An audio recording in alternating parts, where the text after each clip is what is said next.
တဒါတော့ပြောင်းနေကြနော်ဘယ်ဝတ်သုံးပါးတင်လိုက်ရအောင်နော်ဒီထဲမှာသူအင်္ဂါ12ပါးကိုတစ်ခေါက်ဆိုကြအောင်နော်ဆိုအဝိဇ္ဇာသင်္ခါရ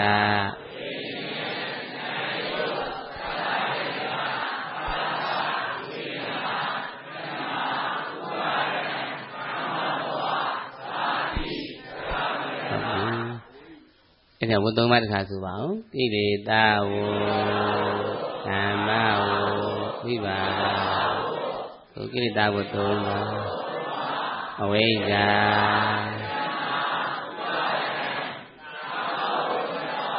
သင်္ခါရနဲ့ဓမ္မဘဝ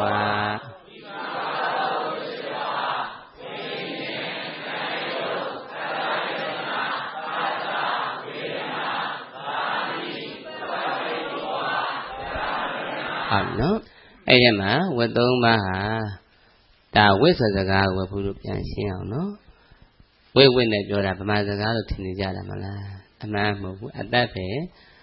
ဒါလေးတွေဆင်းလိုက်တော့ဝိတ္တလို့ခေါ်တယ်နော်ဝိတ္တဆိုတာကိုဗိဓာန်ကျမ်းမှာကြည့်တော့အဝိုင်းတော်လို့တွေ့ရတယ်ဝိတ္တကဘာလို့အဝိုင်းနော်သဘောတည်းပဲကရုပ်ခွေပေါ်မှာတဲ့ကင်းနေကောင်ပြေးနေမယ်ဆိုရင်တဲ့အာရုံစနာကြီးအဝိုင်းပြေးခေါ်တယ်နော်လမ်းဆုံးပါမလားဟုတ်တယ်အဆုံးမရှိဘူးနော်အဲ့အဝိုင်းပြေးသမားဆိုတာလမ်းမဆုံးဘူးလားဒါအဝိုင်းတော်လို့ဘုရားပြတာတဏ္ဍာအဆုံးမမြင်အောင်ပါတော့ကြဝိတ္တအဝိုင်းပြေးတော်နားလည်ပြီနော်ဒါဘုရားပုံဆွဲတဲ့အခါအဝိုင်းပုံဆွဲလိုက်တာပေါ့နော်အဝိုင်းပြေးမှာပါတာကကိလေသာဝတ်ကဲကာမဝတ်ကဲဝိပါကဝတ်ကဲတဲ့အဲ့တော့ဝိပါကဆိုတဲ့ဘောတရားကဗမာလိုကျမ်းတော့အကျိုးတရားလို့ခေါ်တယ်ဝိပါကပါလို့အကျိုးနော်အကျိုးတရားတဲ့အဝိုင်းပြေး၌အကျိုးတရားဖြစ်နေပါဝင်သောကြောင့်ဝိပါကဝတ်ဆိုပြောနော်အဝိုင်းပြေး၌အကျိုးတရားဖြစ်နေပါဝင်သောကြောင့်ဝိပါကဝေလို့ဒီလိုဘာသာပြန်တင်တယ်နော်ပြန်ပြောမယ်အဝိုင်းပြေး၌အကျိုးတရားဖြစ်နေပါဝင်သောကြောင့်ဝိပါကဝတ်ဒါကကိလေသာကြတော့တည်နေပြီ1500ရေးပြီးသားနော်အဝိုင်းပြေး၌အမြဲမှအထင်မှဖြစ်နေပါဝင်သောကြောင့်ကိလေသာဝတ်နားလည်ပြီနော်အဝိုင်းပြေး၌ပြုလုပ်ခြင်းအတွင်အရှိန်ဟုန်ဖြစ်နေပါဝင်သောကြောင့်ကာမဝတ်အရှိန်ဟုန်ပေါ့နော်ကံကတော့နားလည်မလားဝိပဿနာပါတယ်တော့3ပါးအဲ့ဝတ်3ပါးနေပြီးတော့ထွက်ချင်ရင်တဲ့ဘယ်လိုထွက်ရမလဲဒီမေးခွန်းမေးရတာမှာနော်အဲ့တော့မှတ်ထားပါဝိပါကကိုအရှုခံထားထွက်ရတယ်တဲ့ဝိပါကဘာလို့အရှုခံထားထွက်ရမှာတဲ့ဝိပါကအကျိုးတရားနော်အဲ့တော့ဒါဘာကိုခေါ်လဲဆိုတာဘုလို့ဒီစွိုင်းတင်တာပြန်ရှာရအောင်နော်ဝိပါက7ပါးကိုရေးတဲ့အခါမှာနံပါတ်4အကွက်သွားတွေ့ရပြီနော်ပြန်ဆိုကြည့်အောင်ဝိညာဉ်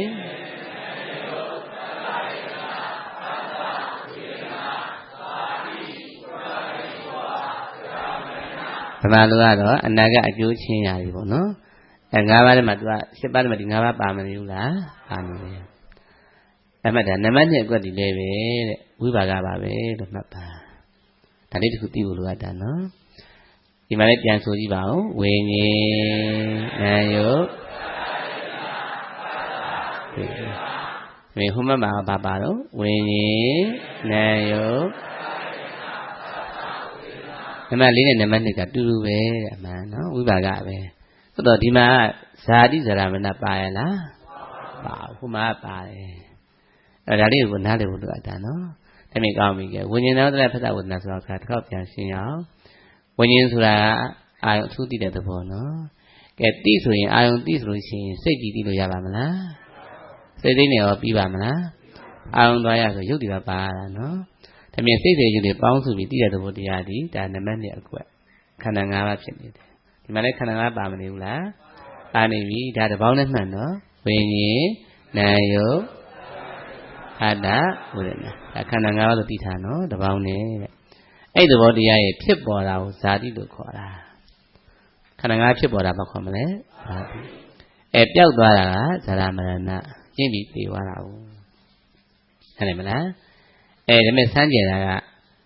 Una Diru Jagano. Sara, Tadi Zara Piadi, Marana Diru Jagano. The majority of Padiwao. Sara, Marana Pale. Piadi Pala. Yampia Chibao, Sadi Vida Bale, Sara, Marana, a Piadi Pala. Palomate the lesson I am.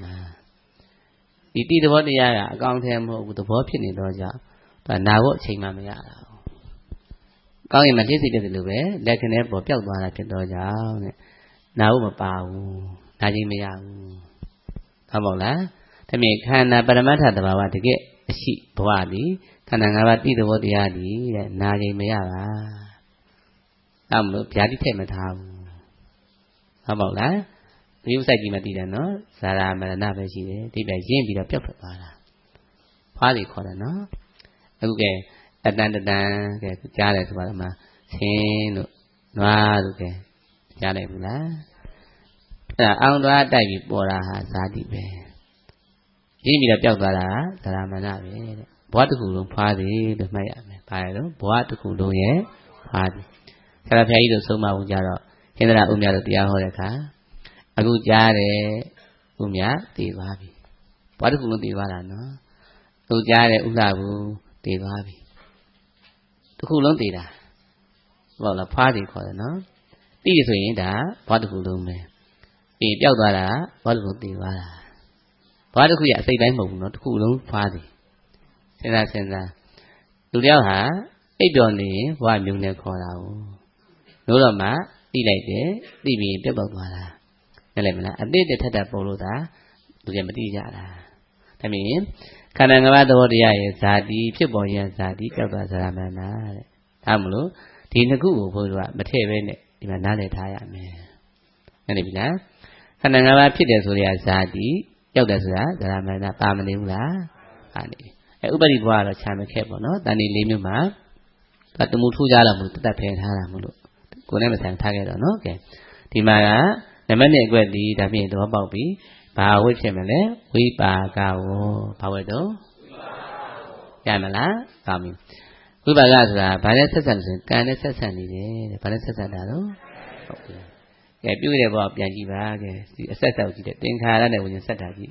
Tinkara, Power do. Kamao Villa, come again. Yamba, Digani, Macan, Shinchi, Nelevino, Polo de Yara, Lupilla, Data Korea, Young Levy, Shinchi. About Yala, Ayma, Nalonga Yadado, Ariana, could be a video to the Cardinal, can I choke me to the source in Yap? To Danny Miara, me one like Danny Miara, no? That really is shall be the holiday I've in it. Young Sierra Pay so much out, they are no. Tabi Mara Tani Milome Bugodi, the Pimetway.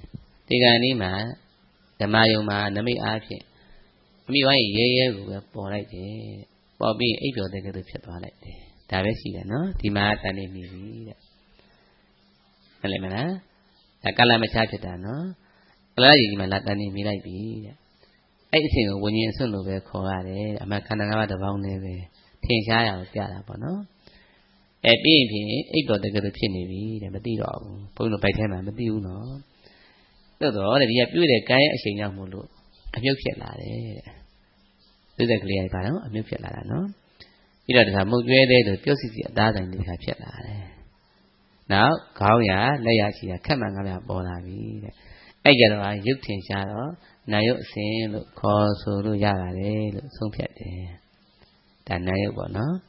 A bit of mad, could be the kind of Chingamulo. Yellow the Saudi, Yellow Point Life, no? Now only the Saudi, not a, the cow, a, Clear, but that is the Saudi. Chowba or Dwaya, so on the Saudi, a single, that lie and that simply be. About Gala? I near ma, could be the kind of Chinga, the boy Tinsha. Payashin Gala, the Ekana, told and the Babi there. Not the Mule, 7,000 pounds, no? ဒါဥမာတစ်ခုပြောတော့ပေါ့ပါကျန်တဲ့ကိုဆန့်ပြီးပေါ့နော်ဒါဆိုရင်တဖြည်းဖြည်းနဲ့ထောက်ပံ့တဲ့အချိန်ကြောင့်တဖြည်းဖြည်းပြီးတော့လှလာတယ်တကယ်ဆိုရင်ဘုန်းကြီးဖြစ်တာနားကြီးလေရှိလေပြန်ရှိရမှာမလားဒီတိုင်းတာကနေမတူအောင်စံကောင်းတာအဲ့လိုနားတွေကကြီးလေရှိပါမလားရက်တာရှိတာနော်နားကြရှိမလားဒီပုံစံတိုင်းလေးပဲနော်ဒါကဘာလို့ကံတတ်တဲ့သဘောလို့ဖတ်ထားနားလည်မလားတဖျားရှင်ရဲ့နားတော်လေဆက်ညင်ပဲသိစ္ဆာနားတွေကိုကြည့်လိုက်ပေါ့နော်သိစ္ဆာရဲ့နားတွေမှာတန်ကြီးတော့မပါတော့ဘူးကဲမြတန်ကြီးပါပါမလားခွေချွန်အောင်တက်သွားသေးတယ်နော်နွားကြီးချွန်တက်သွားတာဟုတ်ပါ့လားတန်ကြီးလေးရှည်လာတယ်ဆိုတာဒါအဆင့်မြင့်တဲ့နားလို့ပြောရမှာပေါ့နားပြန်ကြိုင်ကြည့်ကြဒါပေမဲ့ဒီနေရာမှာဟိုမပါတဲ့ပုဂ္ဂိုလ်200ကြမယ်နော်ဒီလိုမဟုတ်ပါဘူးနော်ဟိုသဘာဝတိတယ်လို့ပြောတာနော်ဒါလူဆိုရင်မဲ့အစင်းတန်းမျိုးလို့လူဖြစ်တာပဲပေါ့ဆိုတော့သိရမှာတန်ကြီးရှည်ရှည်လေးနဲ့ဒီပုဂ္ဂိုလ်မျိုးဟာဘုရားရဲ့လက္ခဏာပဲနွယ်သောကြောင့်နဲ့အစင်းတန်းရှိတယ်ဩဇာရှိတယ်လူကြီးပိုင်းဖြစ်တတ်တယ်ဟုတ်ပါ့လားနေရာတိုင်းမှာနည်းနည်းအကြီးကဲသက်သက်ဖြစ်တတ်တယ်ဒါနိယမတရားဟုတ်ပါ့တယ်နော်ရှိတယ်အခုနိုင်ငံကောင်းဆောင်ရေးဆိုရင်ဒီမထားလို့နာယူကြီးတွေရှိဒီထားကြည့်ဒါဘုံကံရှိတဲ့ပုဂ္ဂိုလ်ကြီးတွေတိတ်ကကံပါလာတာဟုတ်ပါ့လားနတ်တော်လှနာယူကြီးတွေကိုကြည့်ပြီးသဘောကျတာဩပုဂ္ဂိုလ်တွေတော်ဘုံရှိတဲ့ပုဂ္ဂိုလ်တွေပဲတီဗီထဲမှာတစ်ခါရတွေ့ရတယ်နော်ဒါသူတို့ပြုခဲ့တဲ့ကံကြောင့်ဖြစ်တာဒါရှေ့နောက်တဲ့စဉ်းစားပြီးတော့ပညာအစဉ်နဲ့ပေါ့နော်ချိန်ရင်မသိရင်လည်းမေးတယ်တဲ့သိတဲ့တိုင်းလည်းကျင့်တယ်တဲ့ဘုရားဟောတာနော်ဘုရားနာတော်ကြောင့်ပြောတော့ဒါပြီးတော့ချိန်ရင်ပြီးတော့ရှေ့နောက်ဆန္ဒမစောပဲနဲ့တဲ့သူကဒီကံကိုမြောက်ခဲ့တာမသိရင်လည်းမေးတာနော်မရှိရင်လည်းအမှတ်တော်မတော်မေးတယ်မေးပြီးရင်ချိန်ရင်ပြီးလုပ်ခဲ့တဲ့ကံရှေ့နောက်စဉ်းစားတယ်တဲ့နားလည်မလားဒါနပြုတဲ့နေရာမှာဆိုမေတ္တာအပြည့်နဲ့ပြုပြီးတော့ချိန်ရင်တာပဲတဲ့သူနော်အဲ့အားရှိတော့ကြောင့်တဲ့ဒီကလှလာတာတဲ့ဟုတ်ပါ့လားကတ်တဲ့ပုဂ္ဂိုလ်တွေကြတော့ဘုရားကက်ခတ်ကြည့်တော့ဟုတ်တယ်သူဆုံးဖြတ်ချက်ကစောတယ်ဌာနစောတယ်တဇောကန်းလုပ်တတ်တဲ့အချင်းရှိတယ်ဒီကလက်တန်လေးမပါလို့ရှိရင်တဇောကန်းလုပ်တတ်တယ်အမှားများတာတွေ့ရတယ်အဲ့တော့ဒီကဘုရားနဲ့ကြိုက်နေတာဟုတ်သဘောကျတယ်နော်ဒါကိုယ့်ကိုသိရင်ပညာပေါ့နော်လက်တန်လေးမပါလို့ကတ်တဲ့ပုဂ္ဂိုလ်ဆိုရင်ကိုယ့်ကိုသိရမယ်ငါတဇောကန်းလုပ်တတ်တယ်ဒီလိုကိုပေါ့နော်အဲ့မှားတာပြင်းပြီးပေါ့ဒီထားထိန်းရမယ်နော်သဘောကျလားဒါရုပ်လက္ခဏာတွေညာလို့မရတာဘူးတပတ်တရားဆိုမျက်နှာမှမလိုက်ပဲနော်အခုမှတော့ပြင်လို့တော့မရတော့သိပြီဆိုတော့ဒါကိုတိုးသိထားကျင့်ရမယ်နားလည်ပြီလားဒါကဘာကိုပြလိုက်တဲ့တရားနော်ပြလို့ရတဲ့တရားနော်ဒါကသွားတော့ဒီတရားဟောတဲ့ခါမှတ်တာအောင်နော်ဘုရားလည်းပဲဒါခွင့်ပြုချက်တော့မပေးဘူးပေါ့နော်ဟိုတပတ်တရားအမှန်ကိုပြောတာပေါ့တစ်ဖက်ကိုနှိမ့်ချပြင့်နေရကြမှာဆိုလို့အဲ့လိုမဟောတင်ဘူးပြောတာတော်တော်သိတယ်ကျွန်တော်တို့ဟောရတာနော်သွားတော့အချောင်း40ဘုရားမှာရှိတယ်တဲ့သွားပေါက်တဲ့အရာကြတော့နော်အချောင်း40ဖြစ်ဖို့လို့ပါလာတာမခေါ်မထပ်ဘူးမကျဲဘူးညီးပြီးတော့တအားလှတာ40မှာဆိုတော့40အဝင်ပါမှတ်ထားနော်ဒါဘာကြောင့်ရတယ်လဲမေးတော့တဲ့တပတ်သားကွဲပြားရင်သူကစီအောင်ပြောပေးတယ်တဲ့ကွဲအောင်မပြောဘူးအတင်းမပြောဘူးပေါ့နားလည်မလားပြီးညီမိသားပုဂ္ဂိုလ်ပိုချင်းကြီးအောင်ပြောပေးတယ်တဲ့ကလိကမာနဲ့စီးပွားမရှာဘူးမလိမ္မညာဘူးအဲ့ကံတတ္တိကြောင့်တဲ့သွားစီပြီးတာဆိုတော့တရားတယောက်ကကတိကပြီးတော့ဘုရားပြီးတော့မကျဲတော့မကျဲဘူးတဲ့သွားထက်တယ်တဲ့သွားကြက်တယ်ပေါ့သွားထက်တယ်ဆိုတော့အဲ့သွားထက်တာဘုန်းတော်လည်းထက်တယ်ထက်တဲ့အကြောင်းကြည့်လိုက်တော့ဘာလို့ဆိုရင်တော့နည်းနည်းတော့ကလိကမာပြောတတ်တယ်လို့ဘောရှိလို့ထက်တာပြောတဲ့ကလေးတော့ပြန်ပြန်သိရတယ်ဘုန်းတော်ကြီးကဘုန်းရိုက်တာဟုတ်အဲ့တော့မကျေနပ်ဘူးအဲ့တော့ဆဲတာပေါ့ငါမတော်ကြီးတော့ကြိတ်ဆဲနေတာသူကကြားသွားရောငါဆဲလာဆိုမဟုတ်ဘူးတုတ်ကြီးဆဲတာပါနှလုံးနဲ့ကတ်ရှုပ်တယ်နော်ကလေးကပြောတတ်တဲ့အချင်းရှိတော့ကုတ်သိရတယ်ဟုတ်တယ်လို့အဲ့ဒါစကားခါကျသိများတာဘုန်းကခါကျထက်တာနော်အဲ့ဒါမဲ့တရားဟောတော့ကြာတယ်အစဉ်ပြေးလာတယ်ဒီလိုမရဘူးလို့လှည့်ပြောနေလှက်တာပြောတတ်တဲ့အချင်းရှိတော့ကောင်းတယ်မကြတယ်မစိုးပါဘူးနော်အဲ့တော့ဒီထားပေါင်းပေါ့နော်သွားထက်တဲ့ပုဂ္ဂိုလ်ဒီထားပေါင်းကလေးကများတယ်ပရိယာများတယ်ပေါ့ဒါမျိုးလုံးနဲ့ပြန်ကြည့်ပေါ့နားရည်နဲ့ပြန်ကြည့်စိတ်ကောင်းရှိဖို့တော့ရေးကြည့်တာပေါ့နော်အဲ့တော့ချိန်ညပေါ့သွားနေတာကြောက်မှတခါဘုန်းကြီးတစ်ပါးအဲ့လိုဟိုးတော့ဝတ်ဖူးတယ်ဒုမဘတစ်ပါးသွားမိကိစ္စံထိုးလို့ရသွားကျဲတာရုပ်ကတော့မဆိုးဘူးသွားကျဲဆိုဒီသွားကျဲတာဘုရားဟောတာတော့ကိုယ်အောင်ပြောတဲ့တူပြောတာပဲလို့တက်ပြစ်ချင်မှယုံရတာတရခါကျအစွမ်းပြလာတာပဲတပိုင်းထိုင်တွေ့ရှင်ဘုရားစိတ်မကောင်းဘာဖြစ်လို့လဲ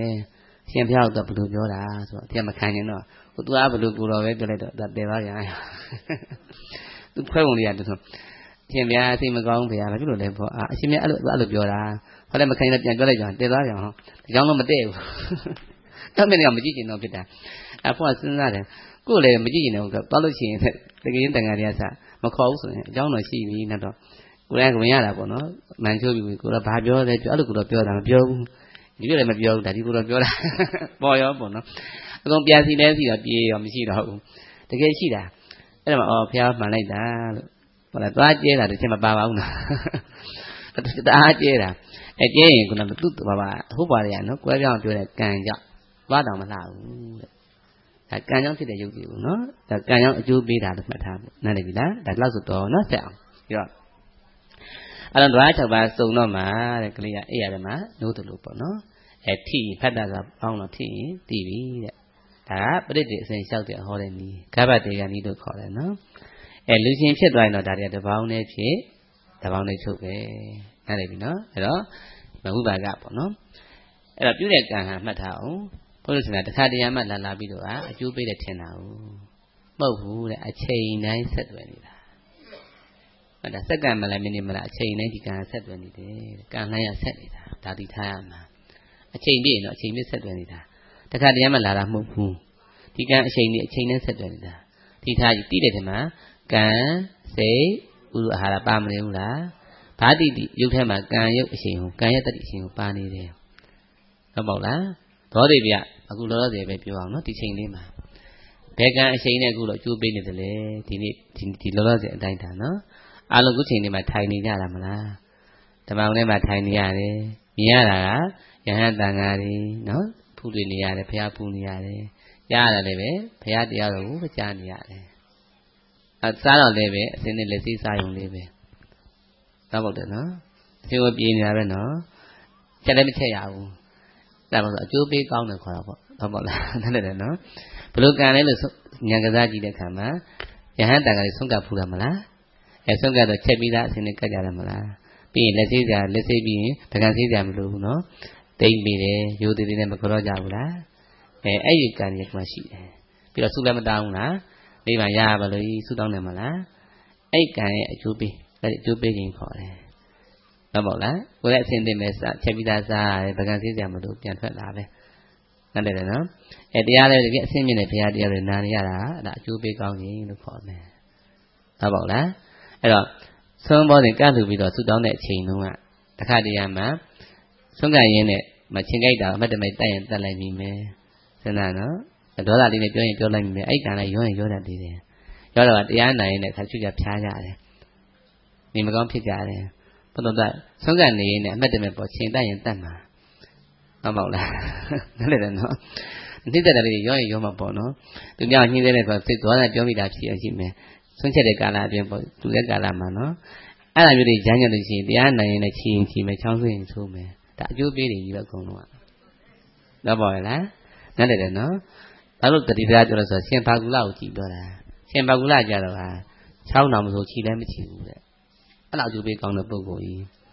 းနောက်တေဂန်ကြီးကြတော့အသက်120မှတည်တာနော်အသက်160မှတည်တာတေဂန်ကြီးကြတော့သူကလဲပြီးတော့တန်ဃာတွေကိုနေလျှောက်တယ်တပည့်တော်ဒီနေ့တည်မှာတဲ့ဘာလို့ပြောရင်ဒီနေ့တည်မှာပါအခုတည်မှာပေါ့တယ်လို့ဒီမဲ့တော့လိုက်နှုတ်ဆက်တည်တယ်ပြီးတော့အများကြီးမှထိုင်ပြီးသူ့အတွက်ဘုရားဒုက္ခမရအောင်တဲ့သူ့ကိုယ်သူတချိုးတာပဲမှန်နော်အများကြီးပဲတင်မလင်ခွေးပြီးချောင်းလည်းမဆိုးချီလည်းမရှိဘူးငြိမ်းပြီးတော့အမှန်နိရောဓဓမ္မဝင်စားပြီးတော့မှအဲ့ဒီကလှလိုက်တာပြီးတော့ဓာတ်တော်ကအဲ့ညာကြာသွားတာဘူးမှမမရှိပါဘူးဒီအဲ့ဒါကြမ်းမြေကောင်းတဲ့ပုဂ္ဂိုလ်ကြီးအဲ့ဘာဖြစ်လို့အဲ့လိုရလဲဆိုတော့ဒီကံရှိန်ပဲနော်သူကဖယားနဲ့သူကတန်ဃာတွေကိုအခွင့်အရေးကောင်းနေနှခါလည်းမကောက်ရဘူးလာ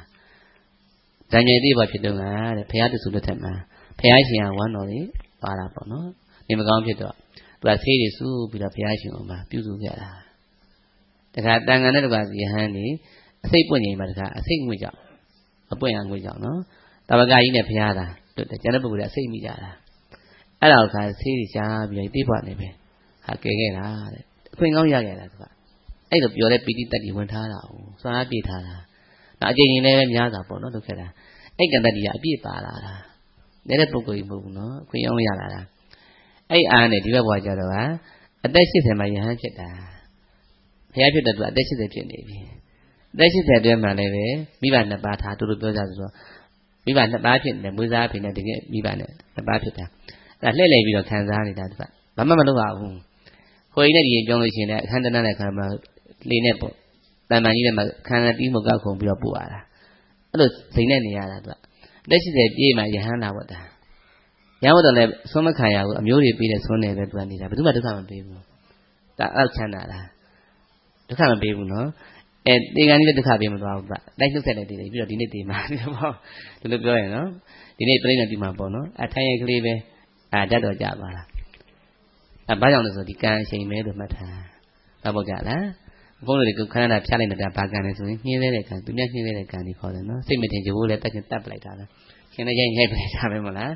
စိတ်မတင်လုပ်ကြတယ်နော်အဲ့ဒါမသိဘဲနဲ့လုပ်ခတယ်အများကြီးဆိုတော့အခုလည်းတက်ချင်းတဲ့စီပေါ်တယ်ဆိုတာဟိုတော့ဝါဒနာပါလို့ပေါ့ဒါမှမဟုတ်ခန္ဓာနာယောဂဖြစ်တာဖြစ်လိမ့်မယ်ထင်တယ်ချောင်းစုလိုက်ခြီလိုက်အရင်ဗမင်းတောက်လိုက်ရတော့ကျန်ပါစီမတောက်လိုက်ရဆိုတာအကြောင်းတော့ရှိနေပြီအဲ့ဒါကြမလားအဲ့တော့ပြုတဲ့ကံတွေအကျိုးပေးခြင်းလို့မှတ်ထားနောက်ဆုံးပဲဘုလို့စားလက်စအစာပေါ့ထင်းတောင်မှပဲဒီကံနဲ့ဆိုင်တယ်ဒီမဟာဒုဆိုလို့ရှိရင်ပြီးတဲ့ဖျက်လိုက်တဲ့တော့ငကျင်းသားနဲ့ဆုံးကတ်ခဲ့တာဒီတော့ကကိုရင်လေးဘွားကြတော့ယဟန်တာဒီမှာဆွမ်းခံမယ်ငကျင်းသားဆုံးကတ်ခဲ့ပါလို့ဆိုငကျင်းသားရတယ်ဖြစ်ခဲ့ဘူးလေနော်ဘုလို့ကိုရင်လေးပဲကြုံမှုတယ်ကိုရင်ဘွားစဆုံးခံတော့ပုံကျွဲတဲ့တအားပေါ်လာနေတိုင်းမစားကြံပေါ်လာပေါ်တော့တရားထိုင်နေပေါ်လာတယ်ဒီဘွားမှာဘုန်းကြီးစလူရတာကလေးဘွားစတာမုံကျွဲတွေကစရတာဘုန်းမေတော်ကြီးနဲ့ကိုလည်းဒီကိုညောင်းနေမှလမ်းလျှောက်သွားတော့အညာဘက်မှာရနေတော့တစ်ဖက်ကကုန်းဆောင်ဆိုတာရှိတယ်မြတ်တိဖရားတဲ့သွားတော့တန်ခါဦးကြီးတစ်ပါးက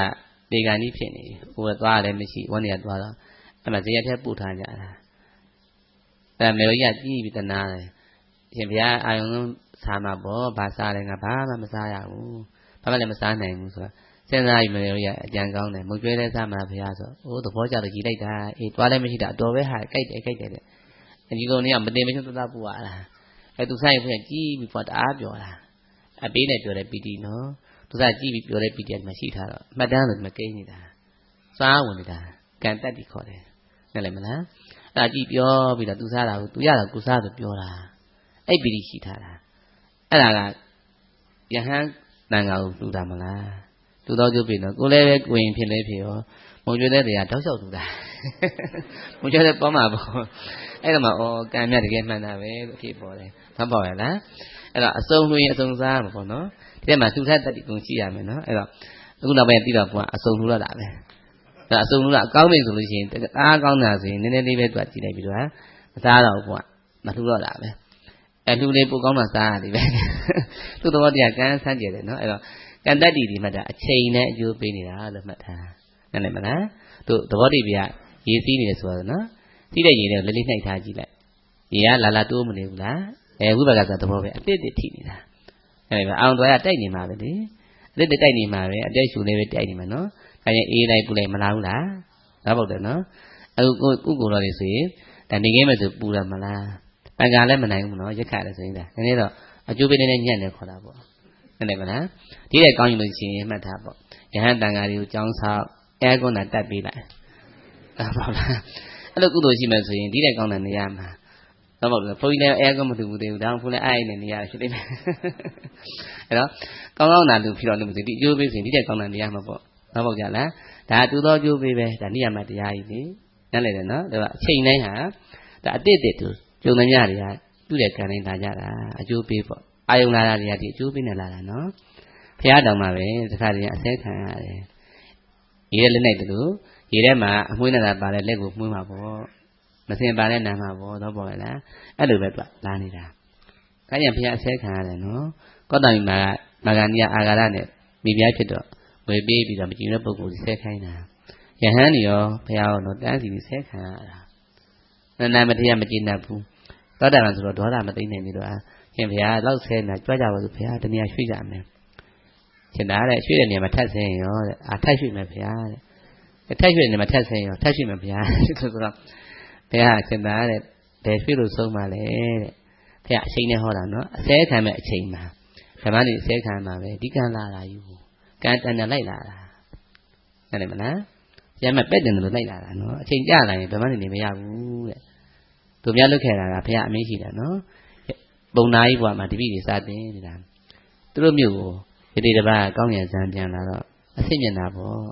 အဲ့ဒါကိုပူတော်ကြသူ့စီမလာတော့ကိုယ်တကားတွေကဟိုမျက်နှာလှည့်သွားတာ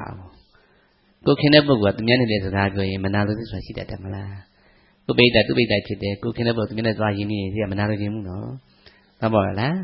းသူပို့ဆိုးတာပါတအားခင်တဲ့သူက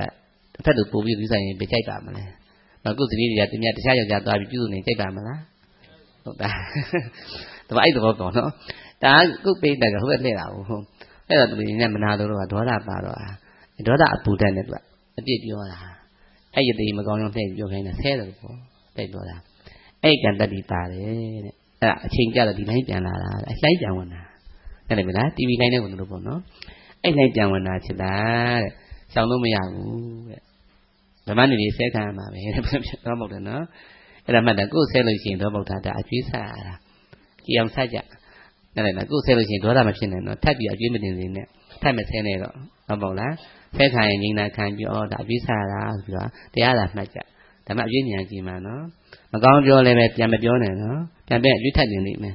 ဒါနေဒါပြုတ်သူကအတိဖြစ်သူကအဟောင်းအဲ့ဒါသူကအကျွေးထိုက်ပြီးတော့သူကအကျွေးထပ်မှရင်တော့ကြည်အောင်ဆက်လိုက်တော့ပြီးတော့လည်းပြီးသွားတာပေါ့နော်ဟုတ်ပါလားဖះကြတော့ဝိမု ക്തി နဲ့နေတော့ကြောင်း9ရက်နဲ့အကုန်ရှင်းသွားတယ်ဘုပုဂ္ဂိုလ်တွေကတန်ပြန်အများကြီးခံရတာပေါ့နော်မကြည့်မဆန်ဒုက္ခဥဒ္ဒါလားတော့ပေါ့ကြတယ်နော်အဲ့တော့အချိန်နဲ့အကျိုးပေးတာအချိန်နဲ့လာနေတာညနေပြီလားဒါဆိုတော့ဘုန်းကြီးတို့တွေအားလုံးကမှတ်တာကုသိုလ်ကံများမှန်ဆန်းလို့ရပါတယ်အဲ့တော့ဒီနေ့ကမှဆိုရင်စိတ်ချမ်းသာတာများမနေဘူးလားဆိုးဝါးမခံစားရဘူးနော်ကောင်းစားရတယ်ကောင်းနာရတယ်ကောင်းမွန်သွားလာနေရဘာမှဒုက္ခမရောက်ဘူးဟုတ်ပေါ့လားမကောင်းကံပါလာပြီဆိုရင်မှတ်တာဒီနေ့ကလေးဆိုရင်ချော်လဲတယ်ခွေးရကြိုက်လိုက်တယ်ခေါင်းကွဲတယ်ချော်လဲတဲ့ပြင်တခါခွေးရကြိုက်တယ်ခေါင်းကွဲသေးတယ်ထပ်ဆင်ဖြစ်တာမကောင်းကံအကျိုးပြီဆိုရင်ဘာမှနေမရဘူးမလွတ်ဘူးဟုတ်ပါတော့နော်တွားလည်းခလို့တွေဆိုလည်းခလို့တွေဆိုဝမ်းသာတည်ထားရမယ်ခလို့တွေလက်တာကံတခုပဲနားလည်မလားယဟန်မှာတပါးဆိုရင်အဲ့ဒါထိုင်နေတာပဲအသက်60ရှိပြီဘယ်သူမှရံမဖြစ်ပါဘူးဒါပေမဲ့အတိတ်ကံဘယ်လိုကျိုးပေးလဲမသိဘူးခုံကြီးကထောင်ထားတာကျိုးချီထားတာပဲအထိုင်လေးတိုက်တယ်လည်းကျိုးကပြတ်ပြီးခေါင်းပေါ်ကျလာဒီချက်လောက်ချိုးအားနေထိုင်ကံများဘယ်တော့မှရှောင်လို့မရဘူးအချိန်ကြလည်းမရဘူးနော်တော့ပေါ့လားအဲ့တော့မှတ်ထားပါအကျိုးပေးရအချိန်နဲ့အကျိုးပေးနေတာလို့မှတ်ကြတယ်သူအကျယ်ကြီးပဲနော်ဝိပါကတရားနောက်နေကညထပ်တင်ပေးဦးမယ်နော်ပြောလို့ရင်ကတော့အခုအသက်ရှူတဲ့ထုတ်ဆဲမှလည်းပဲတဲ့ထိလို့သိတာလည်းဝိပါကပဲတဲ့ရှူလို့ကောင်းတယ်ပေါ့နော်ကြံမြေကောင်းရှူနေရတယ်ယောဂဖောက်လို့သူများညှင်းတဲ့ကြောင့်အကျိုးပေးရင်လည်းအမောဖောက်မှာပဲအဲ့ဒါကြလာမှာပဲဟုတ်ပါကြလားမှတ်ထားနော်အဲ့တော့အကျိုးပေးရအချိန်တိုင်းရှိမနေဘူးလားခန္ဓာ၅ပါးပေါ်လာပြီဝိပါကပဲတဲ့မှတ်ထားသူကအတိတ်တွေပေါ်နေမှာပြောလို့ရင်ကအတိတ်တွေပေါ်လာလို့ရှင်တာနားလည်ပြီနော်အဲ့အကျိုးတရားပေါ်တာကိုတဲ့ဘုရားရဟန်းတာလည်းတတ်လို့မရဘူးတဲ့ရှိမှာပဲဘုရားလည်းခါနာတယ်ခေါင်းကိုက်တယ်ဖြစ်တာပဲဝန်တော်လားတယ်ဟုတ်ပါလားအကျိုးတရားတွေကအယူဆမှားတယ်တရားထိုင်တဲ့ခါကျတော့ယုံနဲ့ချုပ်ဆိုရင်ဒါမှမလာခြင်းဘူးသူကအကျိုးတရားမှမပေါ်ခြင်းဘူးအဲ့တော့အယူဆလွဲပြီးတော့ချုပ်ပြောတယ်ပြီးတော့ဘုရားတဲ့ထိုင်တာတဲ့မညောင်းတော့ဘူးတဲ့ဆိုတော့ဝိညာဉ်ချုပ်ပြီးတော့ပြောသေးနေတာပေါ့နော်ဘုရားပြောပါဦးဘုရားတော်ခန္ဓာလေးတာအကျိုးတရားကိုကနားမလဲအကျိုးတရားတတ်လို့မရတာပေါ်မှာပေါ့တော့ပေါ့လားဓာရတွေရှိရင်အောင်တိုက်သိမှာပေါ့မလို့ပေါ်မှာပေါ့နော်အဲ့ဒါကိုခုလည်းတတ်လို့မရဘူးကိလေသာတတ်ရမှာလေဘာလို့တတ်မှာတော့အမြင်မှားတာတတ်လို့အထဲကမထင်မဲ့ခန္ဓာချုပ်တာမြင်ရမှာဟုတ်ပါ့လားဒါမြင်ဒီအကျိုးတရားကိုအရှုခံထားကိလေသာမလာအောင်ဒီညမှာသူလာမဲ့အချိန်မှာညံထဲမှာထွက်မယ်လို့မှတ်ထားဒါဆိုရင်ကဲအထဲတတ်တာမထင်တော့ကံပြောက်ပါအောင်မလားဒီဥပါဒံကံမလာတော့ဘူးပေါ့နားလည်မလားဒါဟုတ်တယ်နော်တို့တော့ဒါအတိတ်တင်လာနေမှာနော်တချို့ကဘာမှမပေါ်မှနိဗ္ဗာန်ထင်တာမှားတာအယူဆမလွဲတယ်နဲ့ဘာမှမသိမှနိဗ္ဗာန်ထင်တာမှားတာနော်ပေါ်နေမှာပေါ်တာပေါ်တယ်ကိုယ်သာနာ၍စိတ်မနာဒီလိုပြောတာတော့ပေါ့လားဘာလဲတော့ကိုယ်သာနာ၍စိတ်မနာဒါဟုတ်ဆိုလို့လားတော့ပေါ့ကြလားပြန်မှတ်နော်ဒါမင်းကုန်းစင်လို့ဆရာဘုရားကြီးကိုကျွတ်ယဟန်တာဆိုပြီးတော့တခါတယောက်ကမေးတယ်ငါကြည့်ပြီးဥရလို့နဲ့တူပါတယ်ရှင်ဘုရားတို့ကတဲ့မကြားတော့ဘူးလားတဲ့မမြင်တော့ဘူးလားတဲ့သွားမေးတယ်လို့ထိလည်းမသိတော့ဘူးလားတဲ့လို့မေးတာပြီးတော့ဆရာကြီးကခက်ကြမ်းကြမ်းကြီးကစကားပြောတယ်ဟဲ့ကောင်ရအပေါက်စီဝင်တာပေါ့လို့ဆိုတယ်ဓမ္မပေါ်အပေါက်စီဝင်တာပေါ့ဟာတဲ့ ဒီမနောတကားမှာကတော့ကိတ္တမလိုက်တော့အထက်မယူတော့ဟာပြက်ပြက်သွားလို့သိမနာတာပြောတာနဲ့လည်းမလားအဲ့တော့အသက်ရှူလဲပဲရှူတာတိမှာပေါ့နော်တိတော့လည်းနောက်စိတ်ကအထက်မယူတဲ့ပြင်ကာလလွတ်တော့လွတ်မြောက်နေတာကိုယ်သာနာသိမနာဘူးဒီသဘောသာရမယ်ဒါဝိကထွက်တဲ့လမ်းဒါမြင်အရှုဉာဏ်ဝင်လိုက်တယ်ဆိုရင်တဲ့တဏှာမလာရင်ဝိကထွက်ပြီလို့ခေါ်တယ်ညနေပြီလားဒီတရားပဲနော်ဘုရားဝိနဲ့တခါလှည့်ဟောပြန်ဇာပဲဟောတာပဲတော်ဝိကပါဆန်းလဲဆိုရင်ဣစ္ဆတခုမှန်သွားစီတာကအတိတ်တည်းပေါ်တာကိုနားလည်ရမယ်တဲ့ဘာမှမပေါ်တာမဟုတ်ဘူးနော်ဒါမလို့အတိတ်တည်းပေါ်ရဲ့နဲ့ခန္ဓာပေါ်ရဲ့နဲ့ခန္ဓာချုပ်တာမြင်တော့ကြောင့်တဥပတိတေတနိဗ္ဗာန်ဥပတိဆိုတဲ့ကခန္ဓာကိုပြောတာနော်ခန္ဓာ၅ပါးဥပတိတဲ့ရှိရဲ့နဲ့တဲ့သူရဲ့ချုပ်ငိမ့်တဲ့နိဗ္ဗာန်သဏ္ဍာန်မလာတာမြင်တာတဲ့ဒါမသိရင်ဒါပဲရမှာတချို့ကဘာမှမသိမှအောင်းမိတာဒါမှမဟုတ်အဲ့သွားမယူနဲ့နော်ဘာမှမသိအောင်ဆိုရင်ဒါမဟုတ်ဘူးအဲ့ပြောတာပဲရမယ်ဒါမှမဟုတ်ကြလားအဲ့နိရောဓဓမ္မဘက်လည်းကိုယ်နဲ့မဆိုင်ဘူးနော်တချို့ကနိရောဓဓမ္မဘက်ကိုသွားပြီးတော့ရှင်းနှမ်းတယ်ပြီးတော့သွားလှမ်းတယ်မဆိုင်ဘူးကအနာဂတ်ယဟန်တော်ရိုးမဟုတ်အပင်တကူရမှရတာဒါမဟုတ်လားအဲ့ဒါတော့ဘာမှမသိဘူးပေါ့နော်ဒါသွားမလို့မရောနဲ့အဲ့ဒါလည်းမဆိုင်ဘူးဒါမဟုတ်လားကျန်တဲ့ပုဂ္ဂိုလ်တွေကဘာမှမသိဆိုရင်အိပ်ပျော်လည်းပဲရမယ်နည်းနည်းမယ်နော်ကျမ်းရတာဒီကျမ်းမရမယ်နော်ဘုရားဟောတဲ့ကကိုယ်သာနာပါတော့စိတ်မနာဒါနုကုလပိတာယူဟောတဲ့စကားနော်သူကဘုရားကိုချစ်တယ်သူကဝါမျက်မှာတော်ခဲ့ဘူးတော့ဘုရားမြင်တယ်အသားတွေသွားကြိုင်တာပဲဒါပြီးသားလို့ခေါ်တာပဲတာကိတမြို့မှာပုံသားနဲ့လင်မယားနှစ်ယောက်ဘုရားလည်းငြိမ်းခံတာပဲပြီးတော့ဆွမ်းသားပင်နဲ့ဘုရားလိုက်သွားတာပဲဆိုတော့သားခေါ်ပြီးတော့သူကိုင်နေတွေ့တာဘုရားငြိမ်းခံလာဘူးဘုဒ္ဓဉာဏ်เนี่ยဘယ်လိုဖြစ်တာလဲပေါ့အမေဖေပေါ်လာကြပြီးတော့နောက်တော့ဘုရားရှင်းပြတယ်နော်ဘွားမျိုးတော့တော်ခဲ့ဘူးလားမနက်ဘုရားကိုချစ်တာအဖိုးကြီးကတေကန်ကြီးကြတော့လာတယ်တဲ့အရှင်ဘုရားတဲ့ဒီတော့မယ်တဲ့တရားပေးပါဆိုတော့ကိုယ်သာနာ၍စိတ်မနာအောင်ခြင်းလို့အမေရှိပြီဘုရားစိတ်ပြီးတော့ဆက်လည်းမလျှောက်တော့ဘူးရှင်လိုက်ပုဂ္ဂိုလ်ကြီးသွားတော့တာပဲအကျယ်ချင်းဟောပြရတယ်နော်အဲ့တော့အကျိုးတရားအပြင်သူများတက်တဲ့ကံပေါ်လို့ယောဂပေါ်လာပါပဲလို့မှတ်တာညှင်းခဲ့တဲ့ကံပေါ်ယောဂပေါ်မှာပဲဟုတ်လူတွေမှာတဏှာတရားလို့မှမှတ်တာနော်အကုသိုလ်ကံများတယ်ကုသိုလ်ကံနည်းတယ်သဘောလားအဲ့ကုသိုလ်ကံလေးကအကျိုးပေးကောင်းလို့မှခဏငြိမ်ပြီးတော့တိတ်ကြကောင်းနေတာဒါမှမဟုတ်မှတ်တာအကုသိုလ်ကမှီလာမှာပဲဘုရားလည်းအကုသိုလ်ကံမှီလို့ဝမ်းတော်လာတာပေါ့နော်မှီလာတဲ့အခါကျရင်ကိုယ်ဒါနာစိတ်မနာအောင်ကြည်ရမယ်နားလည်မလားဘာရတော့ကိုယ်သာနာစိတ်မနာတွေ့သဘောတရားကတဏှာအဆက်ကဖြတ်ခိုင်းတာပါပဲနားလည်ပြီနော်နားတဲ့သဘောတရားကကိုယ်မှတောင်းနေမနှောမှလည်းကိုယ်မရပေါ်လာမယ်ပေါ်တဲ့ခေါင်းလက်ချီကိုငါထင်ငါနာဖြစ်ကြရောငါမထင်လို့အထည်ပြောက်သွားရင်ငါနာလာပါမလားမနာတော့လွတ်တာပဲရှင်းရှင်းလေးမရှုပ်ဘူးနားလည်ပြီလားဒါမှမဟုတ်ရှုတဲ့အခါမှာနေတံမမပြီးတော့နေတော်ဟာမတ္တမိနာမိတောအတ္တဆိုကြည့်ပါဦးနေတံမမနေတောဟာမတ္တမိနာမိတောအတ္တဒီတိုင်းလေးပဲရှုတာအဆက်မကျော်နဲ့နော်အောက်ခြေမှန်သွားရှုပါများရင်တတ္တဝအထည်ရှာမရပဲနဲ့တန်တဲ့တရိပ်နဲ့ပုံနေပြီပေါ်ရင်နဲ့အားကောင်းလို့ဉာဏ်လေးကထက်မြက်လို့လင်းမြန်လာပြီဆိုရင်ကြက်တလောက်လာပါစေလွတ်နေလိမ့်မယ်တဲ့အဲ့ဒါဝိညာဉ်ကျော်နိုင်သွားလိမ့်မယ်ပေါ့ဒါတော့ဘုရားစကားဝိညာဉ်ကျော်ဆိုတာဒါကိုပြောတာကြားလိုက်မလားမကြော်နဲ့နော်ညာငါမဟုတ်ဘူးနော်ဒီညာလေးကအသားတက်အောင်မှန်မှန်လေးပွားပါများလို့ထက်မြက်လာပြီဆိုရင်အားကောင်းလာပြီဆိုရင်ကြိတ်တော့လာပြီစီတဲ့သူကငါမှရှာမရပဲနဲ့ငါနာမလာတော့ဘူးတဲ့တက်သွားလိမ့်မယ်အသင့်နာမကြော်နဲ့နော်ခြိလန်းနာမကျဲနဲ့ဟုတ်ပါလားဝေဒနာကြောစကားပေါ့မဟုတ်ဘူးနော်တရားမှတ်ညာအမှန်တန်ထိမြန်တဲ့အနာဂံအဆင့်မှာကြော်နိုင်တာတို့လည်းမဟုတ်ဘူးတချို့ကစဆိုင်ကြော်ကျင်နေကြတာမရဘူးတန်းကျောင်းသား10တန်းစာတက်ရရှင်ခေါင်းသာကွဲသွားမယ်မရဘူးတော့မဟုတ်လားပု္ပ္ပာအဖြစ်မှထွက်မှာမဟုတ်ဘူးနော်တော့မဟုတ်ရလားအဲ့တော့မျက်စိမလင်းနဲ့နော်အောက်စီကမှန်မှန်သွားရမှာဘုရားဟောတိုင်းသွားပါပြန်ဆိုပါဦးနေတံမမနေသောဟာမတ္တမိနာမိသောအတ္တဒီတိုင်းလေးမှန်မှန်ကျင့်နော်ဒီတရားကလည်းပဲဘုန်းကြီးတို့ပေးတာမဟုတ်ဘုရားပေးတာနော်လက်တဲ့လက္ခဏာတုတ်တံမဟောပြီးသားပင်ဆိုရင်ငါးခုကဒီတရားနဲ့ပဲယဟန်တာသွားတာဟုတ်နေပြီလားမှန်မှန်လေးသွားနော်အဲ့တော့ပေါ်တယ်မြကကံကြောင့်ဥပါကပေါ်တာသိနေပြီလားအခုဘုန်းကြီးပြောတာကြားမနေဘူးလားကြားရင်မှတ်တာနားမှာလည်းအတိတ်အစားထိုးနေတဲ့ကလစီတွေရှိတယ်ကံထောက်ပံ့ထားတာနော်အတန်လည်းနားမှာထိတယ်ဒါပြုခဲ့တဲ့ကောင်းကံအကျိုးပေးလို့တရားသာကြားနေရတာဆဲတာမှမဟုတ်တာနော်ကြားနေဆိုရင်ဒီကြားတာမှာခန္ဓာငါးပေါ်နေပြီပေါ့နော်အကျိုးတရားပေါ်တာကို မနှောထီပေါ်လာတော့နှုတ်စိတ်ကအထက်တတ်တော်မယူတော့ပဲနဲ့ကဲအမြင်မှားကိုဖယ်လိုက်အမြင်မှလည်းကြည့်ရင်တန်တရားလည်းပျောက်မနေဘူးလားပျောက်ရင်နောက်ထပ်ကံလာကြအကြောင်းမရှိဘူးကိတ္တမလားကံမလားဘူးပေါ့နားလည်ပြီလားကိတ္တအမြင်မှားနော်မလာရင်ဒီဘက်နောက်ထပ်ဇာတိလာအောင်မလားအကျိုးပေးမလားတော့ဘူးဒါဆိုတန်တရားလွတ်ပြီလို့မှတ်ကြဝိကထွက်ပြီရမလားနားလည်ပြီနော်ကဲနားရအောင်ကဲဒီကဲတော့ဘုရားရှင်ဟောကြားဆုံးမတဲ့အတိုင်းဝတ်သုံးပါးမှထွက်ဖို့ကိုကောင်းစွာသဘောပေါက်ကြပါစေ။သဘောပေါက်နားလည်တဲ့ကျင့်ခံမြတ်စွာပွားများကပညာအလင်းတန်းဆိုတဲ့အကျုံညာအားကောင်းတဲ့ကောင်းပြီးပါရှင်းတဲ့ရှင်တို့အရဟတဖို့တိုင်ပေါက်မြောက်ပြီးခန္ဓာဇတ်တည်ငြိမ့်နေကြပါစေ။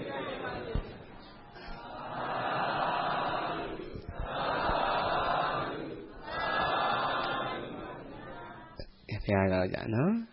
နမောတတ္တဘဂဝတောအရဟတောသမ္မာသမ္ဗုဒ္ဓါတနမောတတ္တဘဂဝတောအရဟတောသမ္မာသမ္ဗုဒ္ဓါတနမောတတ္တဘဂဝတောအရဟတောသမ္